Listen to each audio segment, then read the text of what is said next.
Nós nos aproximamos de mais um final de ano. E, normalmente, é nesse momento que a gente passa a fazer um balanço de tudo que se passou no decorrer do ano.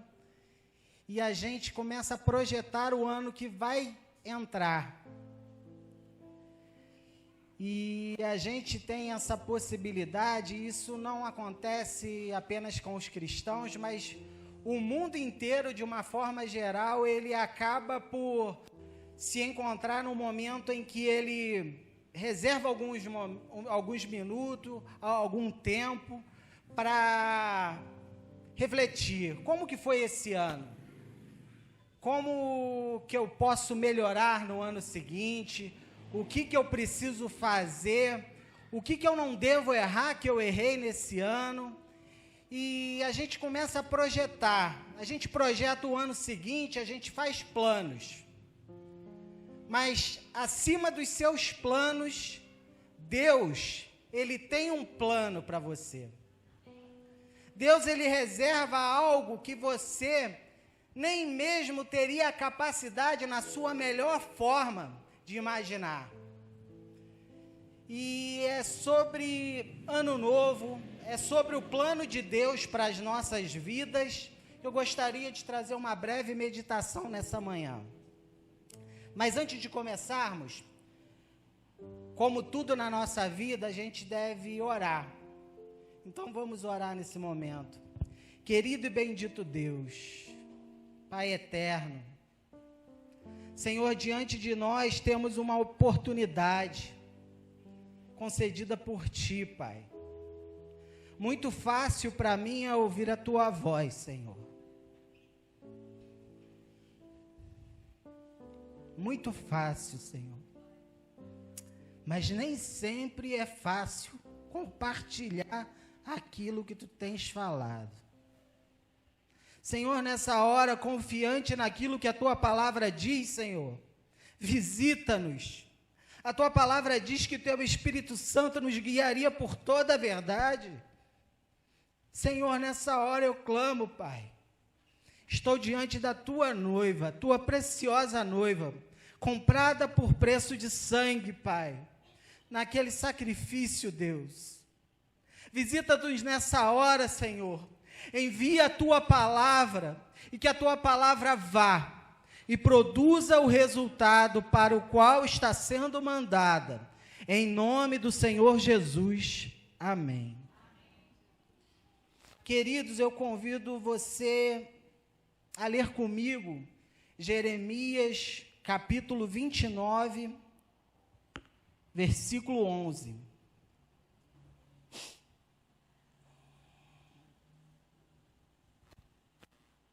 Jeremias 29, 11. Assim diz a palavra do Senhor. Porque sou eu que conheço os planos que tenho para vocês, diz o Senhor. Planos de fazê-los prosperar e não lhes causar dano. Planos de dar uma esperança e um futuro. Vamos ler juntos, irmãos? Porque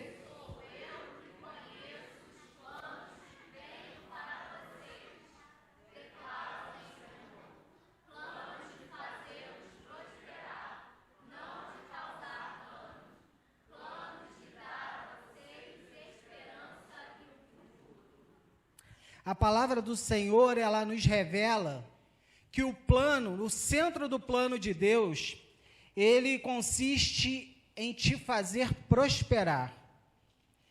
Ele consiste em não lhe causar dano. Essa palavra prosperar, em algumas Bíblias, ela diz planos de bem e não de mal. Mas no original, a palavra de Deus, ela está escrito assim, shalom, que é um cumprimento que normalmente os judeus eles fazem para as pessoas. E essa palavra shalom, que aqui está traduzida para o prosperar, significa tudo de bom. Tudo que você possa imaginar de bom está no plano de Deus para a sua vida. Às vezes a gente vai nos encontrar num momento de dificuldade, e a gente não vai enxergar esse tudo de bom que Deus tem para nós, e a gente às vezes nos concentramos em olhar aquilo que muitas vezes não é a vontade de Deus.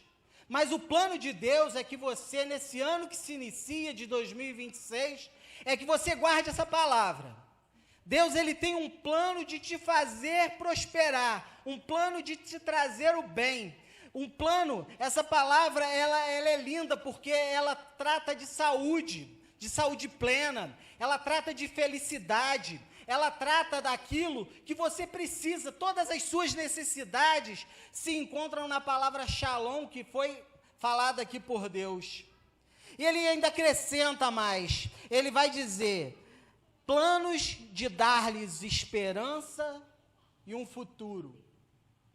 Deus, ele tem para o seu povo, ele tem um plano de dar esperança, ele quer que você, até receber aquele futuro que ele preparou para você, ele quer que você tenha esperança. Você precisa estar posicionado, você precisa ter no seu coração que aquilo que Deus falou, ele vai cumprir, que aquilo que Deus ele tem preparado para você, que ele revela através da sua palavra, aquilo não pode ser roubado de você.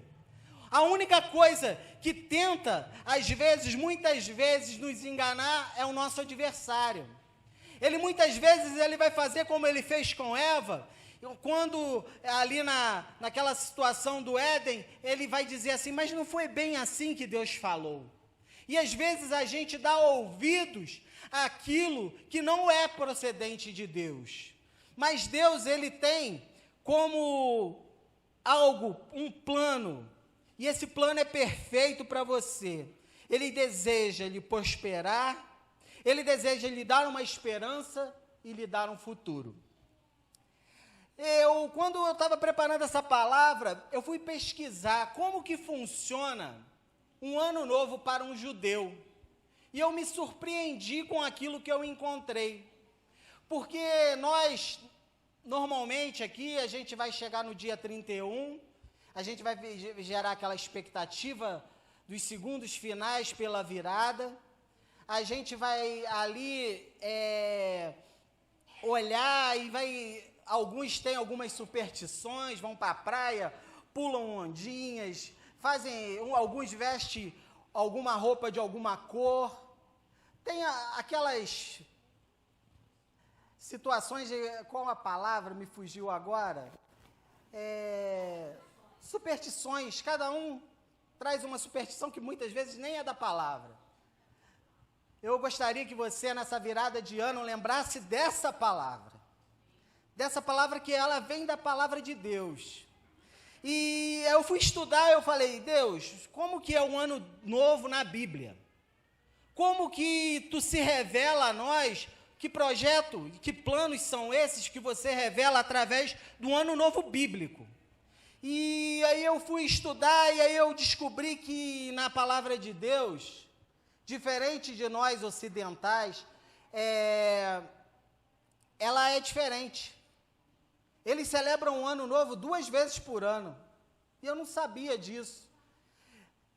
O primeiro está no livro de Êxodo. A referência para essa comemoração está no livro de Êxodo, no capítulo 12, no versículo 2.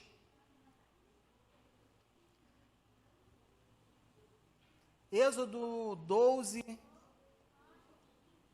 2.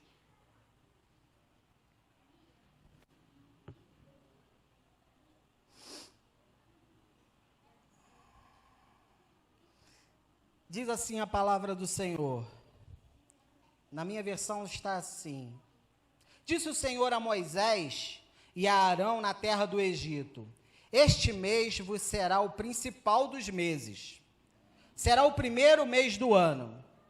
Então, Deus, ele ali, isso acontece mais ou menos naquele momento em que o povo de Israel estava confrontando ao faraó.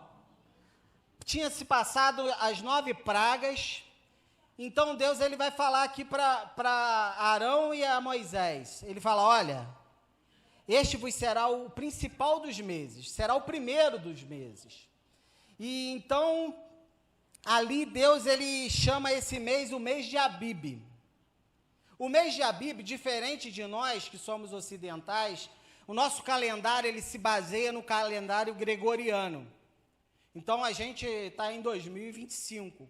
Mas para o povo judeu, eles estão no ano, se não me falha a memória, 5.786. Eles não veem como a gente vê. Eles fazem a contagem do tempo deles a partir dos ciclos lunares. Então Deus ele começa a estabelecer aqui no Êxodo algo que para eles é muito importante. Ele estabelece ali o primeiro mês, e esse primeiro mês ele vai servir como a contagem das festas judaicas. E a gente vai localizar esse primeiro mês na Bíblia muito facilmente, porque aqui em seguida ele vai falar, falai a toda a congregação de Israel, dizendo, aos 10 desse mês, cada um tomará para si um cordeiro, segundo a casa de seus pais, um cordeiro para cada família. Então aqui ele vai estabelecer aquilo que a gente conhece aqui na nossa tradição como a Páscoa. É aquele momento em que Deus ele vai tirar o povo de Israel do Egito e vai trazer para a promessa da terra prometida. Então Deus ele pega, ele está falando aqui, olha, esse aqui vai ser o primeiro mês. Ele estabelece ali, então, o primeiro mês, diferente de nós, o primeiro mês para os judeus é entre março e abril, dependendo lá da questão da lua deles. É quando casa aqui para nós a Páscoa. Então a gente vai ver que Deus ele começa a fazer uma contagem de festas. E aí eu descobri que não só esse é um dia comemorativo do Ano Novo. Existe um outro dia que eles comemoram também, que eles chamam de Rosh Hashanah. O Rosh Hashanah, ele é a comemoração da criação do mundo. É como se eles, a partir da Bíblia, eles fizessem a contagem da criação e eles comemoram esse dia. E também foi estabelecido por Deus, a palavra está em Números, no capítulo 29, 1.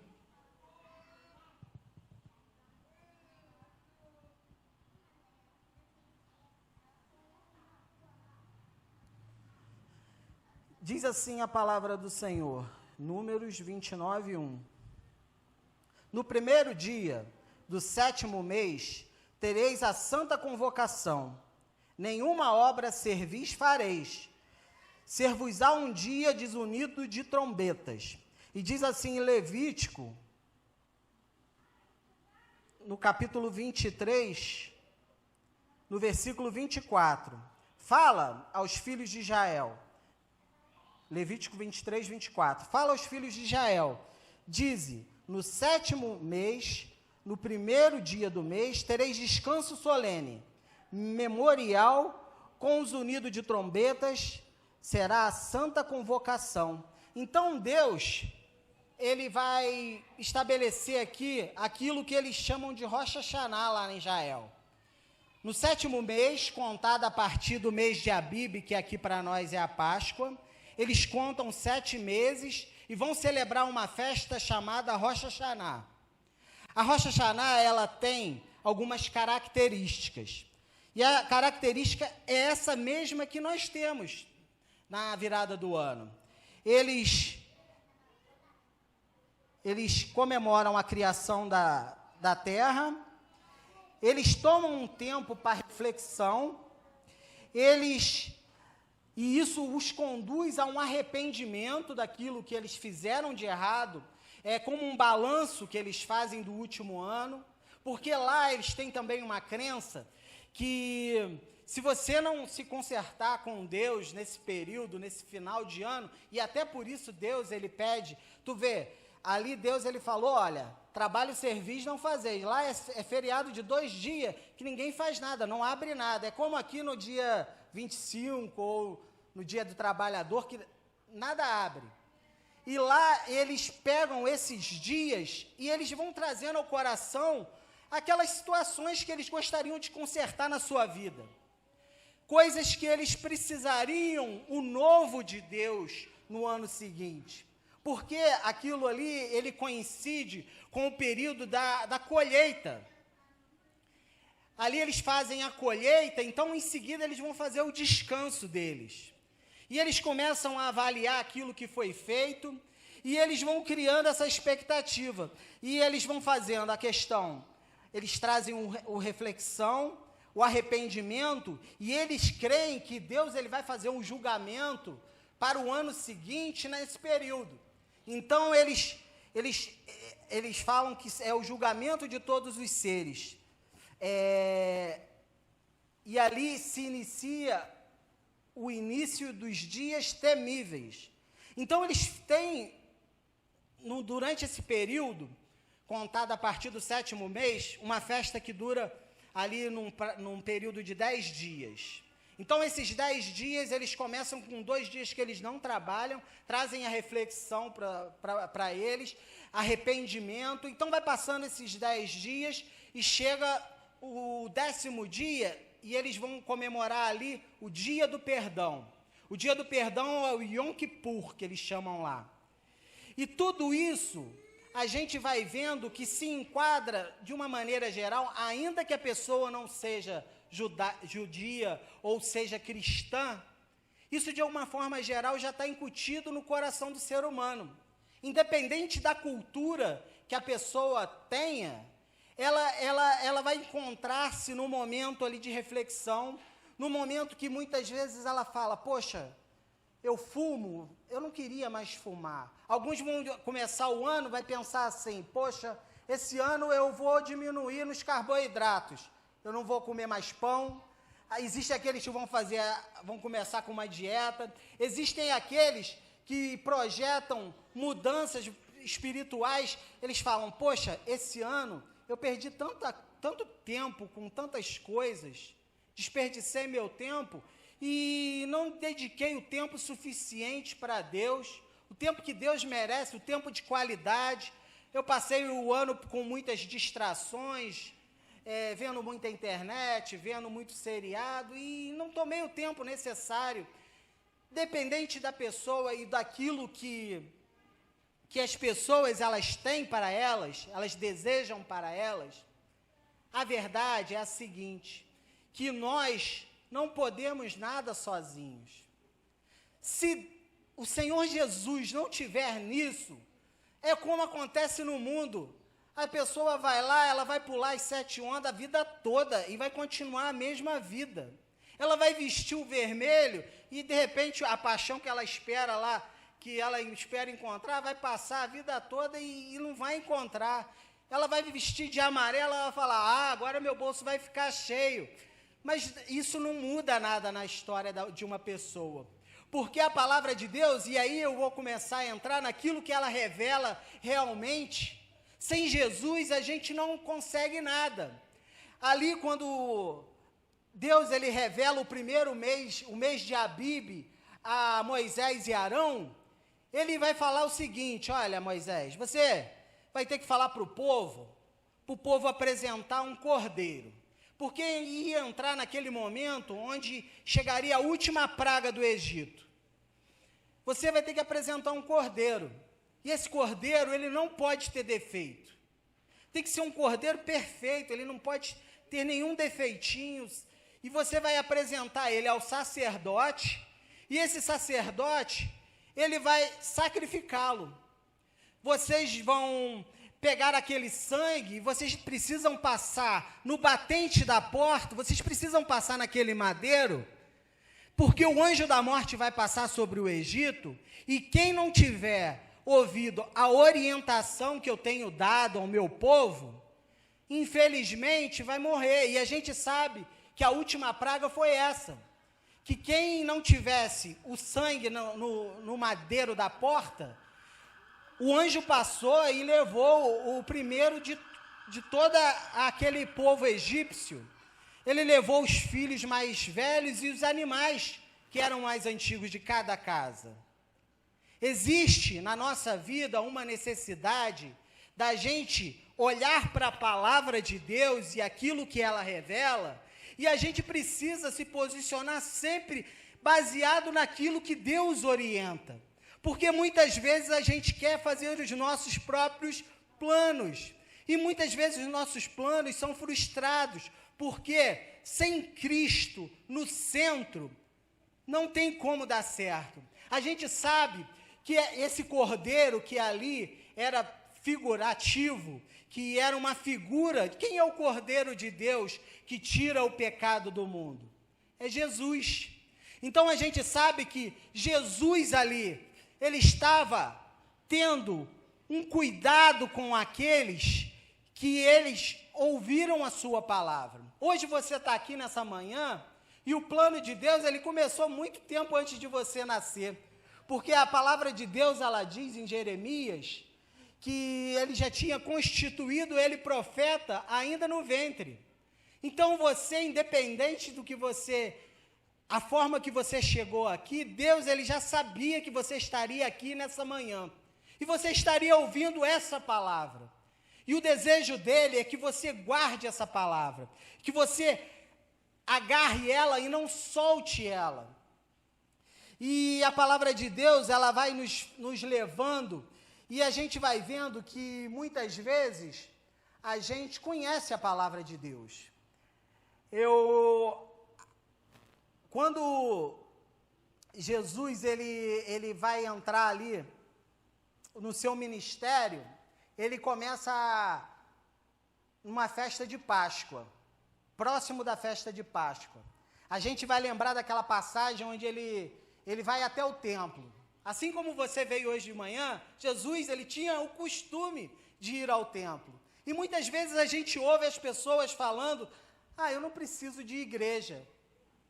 Não, eu não preciso ir no culto.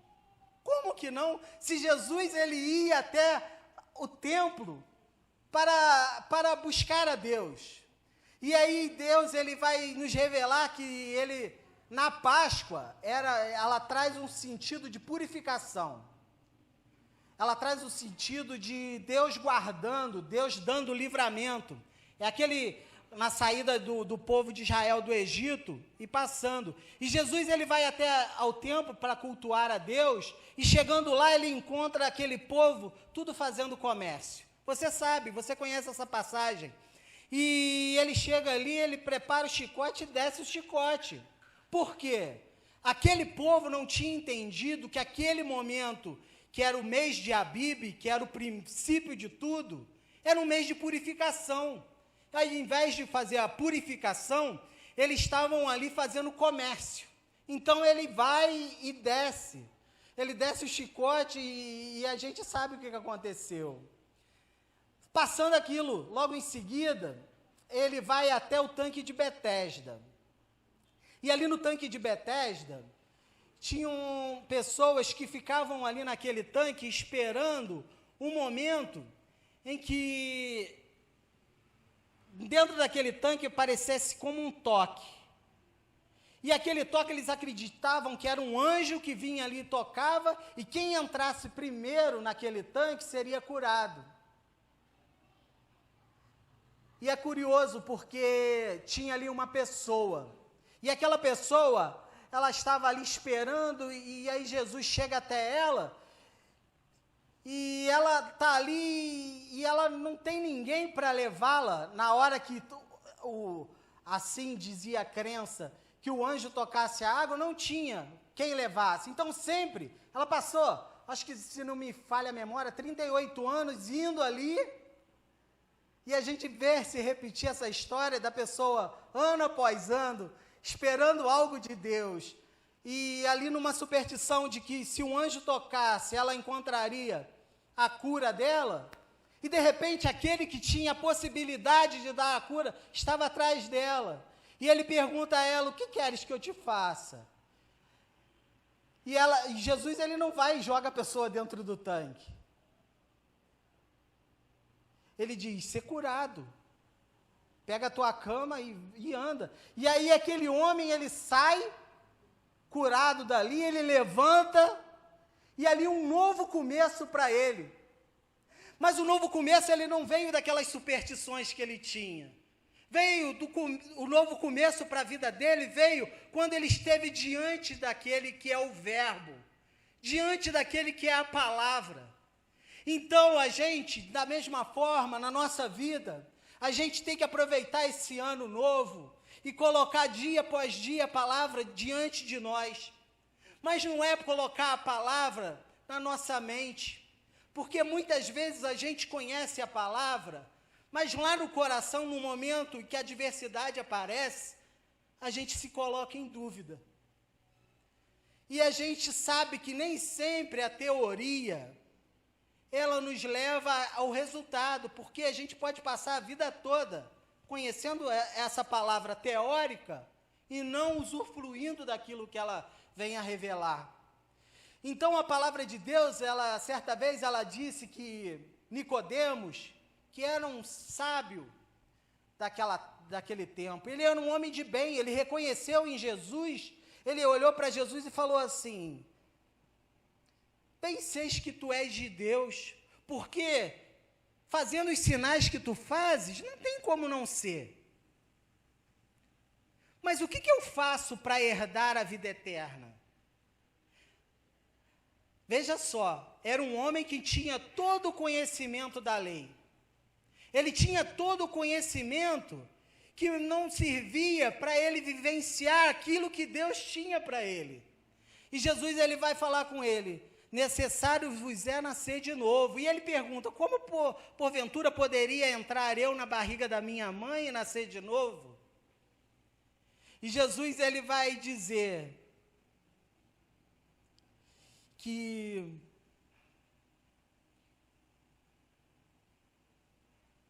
a revelação do plano dele para todo mundo, primeiramente, é dar uma esperança. A esperança, ela vai muito além dessas nossas necessidades nesse tempo. E ele fala também naquele primeiro versículo que ele deseja nos dar um futuro. E esse futuro, ele vai muito além do que esse futuro imediato de 1 ano, 5 anos, 10 anos. Ele está falando aqui de uma vida eterna, e essa é a pergunta de Nicodemos. E a vida eterna, assim como Deus, ele apresentou ali naquele momento o mês de Abib, quando ele apresenta ali o cordeiro que deveria ser sacrificado, esse é o ponto principal em que nós devemos ter o foco, que é Cristo. Deus, ele tem um plano perfeito para a nossa vida. E esse plano, ele se revela através desse sacrifício que Jesus, ele fez por nós. Nós tão somente precisamos, assim como Moisés, ele chegou e ele e Arão, ele falou: olha, vocês têm que chegar diante do sacerdote, do sumo sacerdote, e apresentar esse cordeiro. Esse cordeiro, ele é sem mácula. E nós, para ter o novo de Deus na nossa vida, existe um primeiro passo a ser dado. E esse primeiro passo é ter esse cordeiro em nós. E a palavra de Deus, ela fala: eis que estou à porta e bato. Jesus, ele muitas vezes, ele bate a nossa porta e ele quer entrar no nosso coração, ele quer habitar dentro de nós, mas para isso é necessário que uma porta seja aberta por dentro. Existe, da parte da pessoa, uma atitude dela para que ela possa recebê-lo. Ela precisa abrir, ela precisa ter um gesto. A palavra de Deus, ela nos revela que Jesus, ele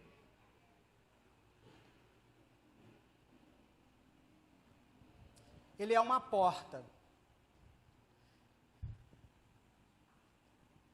Eu sou a porta. Se entrares por mim, salvar-se-á. entrará e sairá e encontrará pastagens. Para entrar no reino de Deus, para entrar no centro da vontade de Deus, é necessário que a pessoa ela faça essa passagem. Ela faça.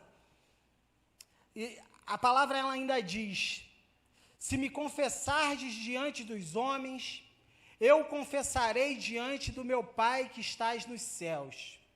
Ela diz ainda que Deus amou o mundo de tal maneira que deu o seu Filho unigênito, para todo aquele que nele crê não pereça, mas tenha vida eterna.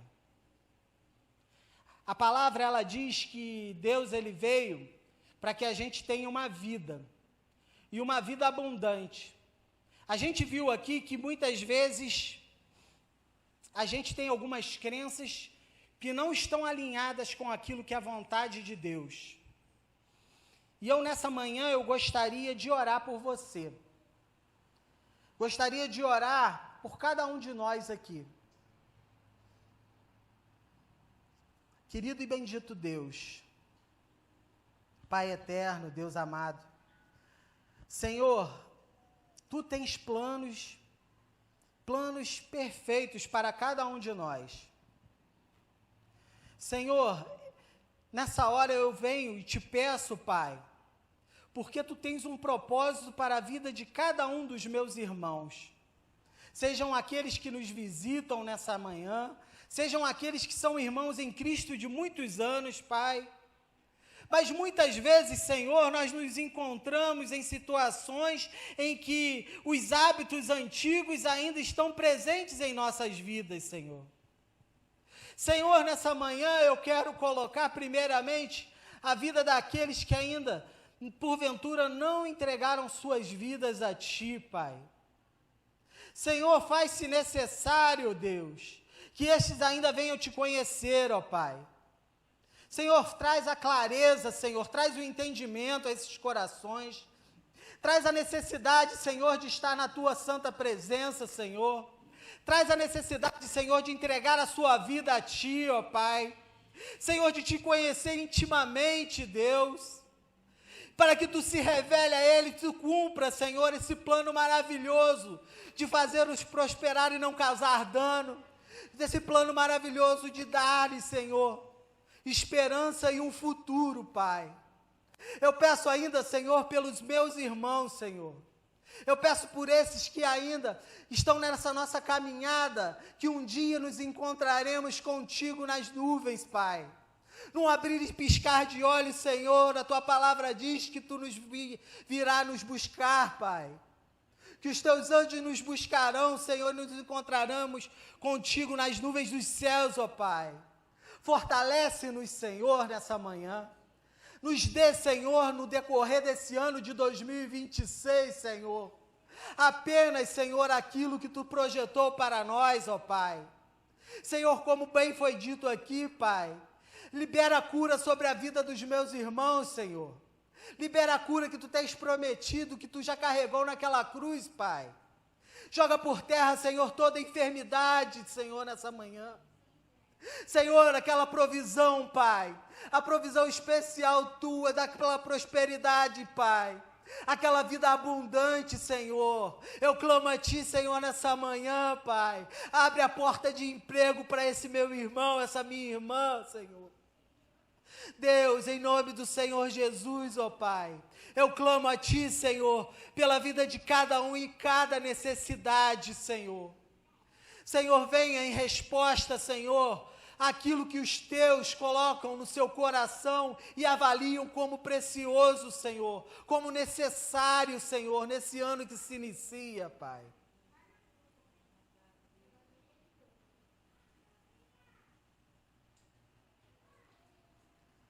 Deus, em nome do Teu Filho Jesus, Pai, cumpra a Tua vontade em cada vida. Esse é o pedido que eu te faço. No nome santo do Teu Filho Jesus. Amém.